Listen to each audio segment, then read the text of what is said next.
Okay, so we learned that an equation is a mathematical sentence that uses an equal sign to show that two expressions are equal. So in example 1, writing equations, we're going to talk about how to take the word sentence and make it an equation. The directions are to write the word sentence as an equation. So this one might be rather simple, but what you're noticing are some key words here. So it says the sum of a number n and 7 is 15. So I'm looking at keywords, like the word sum and the word n. We've got 7, 15, and we also have the word is. So what we're going to do is we're going to take this, we're going to say the sum of a number n and 5 is 15. So we know that sum means addition. The sum of a number n, we don't know what n is, so we write n, and 7. The word is always our equal sign, and then we keep 15. So our answer is just simply n plus 7 equals 15. We have to look at these keywords though. Sum and is are two really big keywords in this. Okay, let's try this one. So again, you are only writing from here down, from the part B. I just rewrote it up there. Okay, so we have a number y decreased by 4 is 3. Now, the way we have to look at the word decreased, we know it's subtraction because the word decrease means, to go below. The word is our equal sign. But we have to recognize, where do I put in where's my y go and where does 4 go?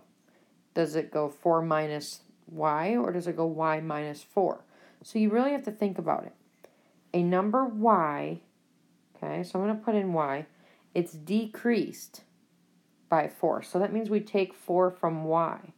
So it will look like that, equals 3, and that's simply my answer.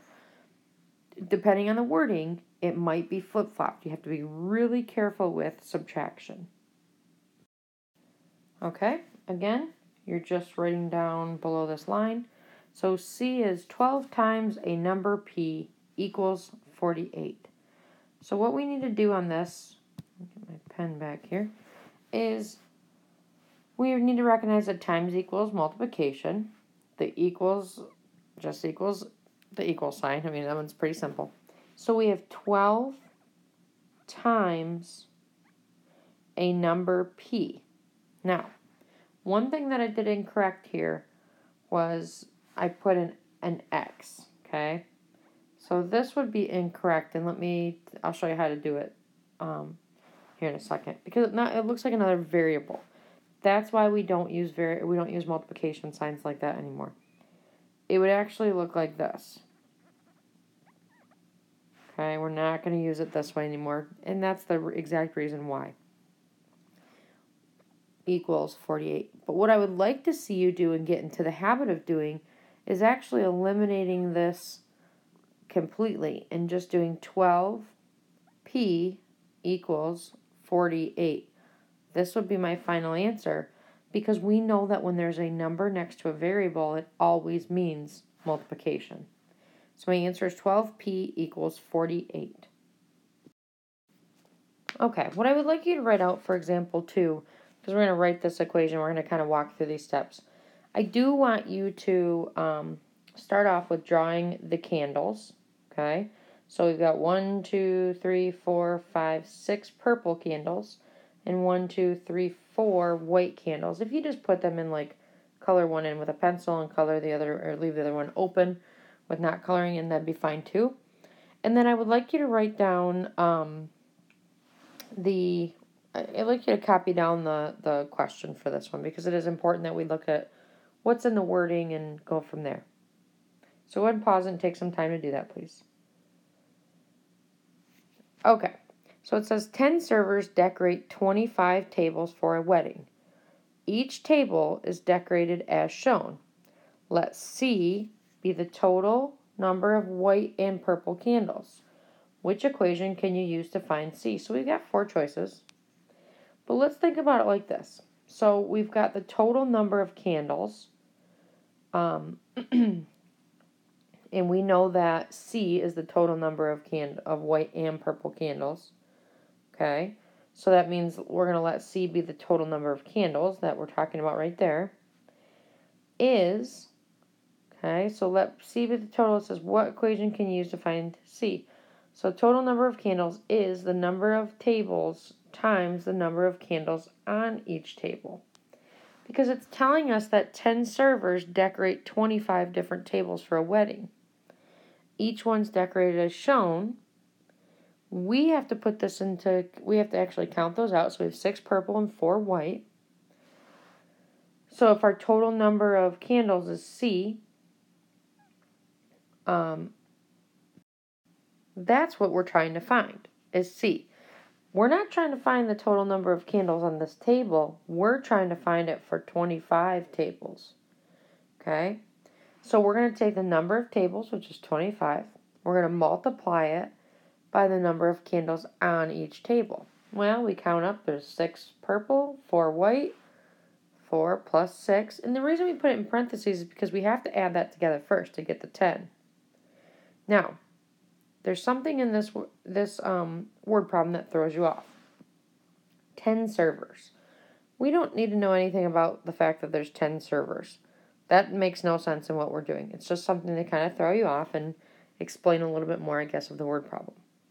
So, if we've got C equaling the total number of candles, we have 25 tables. We multiply them by the 10 that is that we're working with, we should find out how many actual tables or how many candles there are total. But looking up, we have multiple choice. So let's look at this one. C equals 25 plus 4 times 6. Okay, that's not bad. We've got 25 tables. We have the 4 multiplied by 6. Would we multiply our candles by each other? That wouldn't really help us get where we need to get. So A, we can eliminate, because we know we don't need to multiply 4 times 6. We know that we need to add them. Let's look at B. Let me get my pointer. So C, the total number of candles, is 25 multiplied by the total amount of candles on one page. On one of the tables here. So I've got 4 plus 6, multiply that by 25. That should get me my total number of candles. That one's sounding pretty good, so I'm going to keep that one open. Then I've got 10 here, but this 10 came in because there's 10 total candles on the table, but yet we're adding those 10 total candles again, so I'm going to eliminate that one. Then my final one is I've got C equals 10 times 4 plus 6. Look at the difference between these two, 25 and 10. We know there's 25 tables. There's 10 servers, people serving it, and then we know that there's 10 total candles on each table, but that's what this is representing.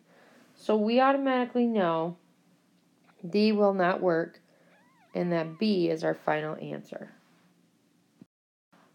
All right, this is gonna conclude our video. Here are a couple try it problems for you. Once you have tried them, please go ahead and click pause so you can see the answers after this. Just be careful when we have that subtraction in there, that we know how we're putting that into order. So go ahead and pause it because I'm going to show you the answers next.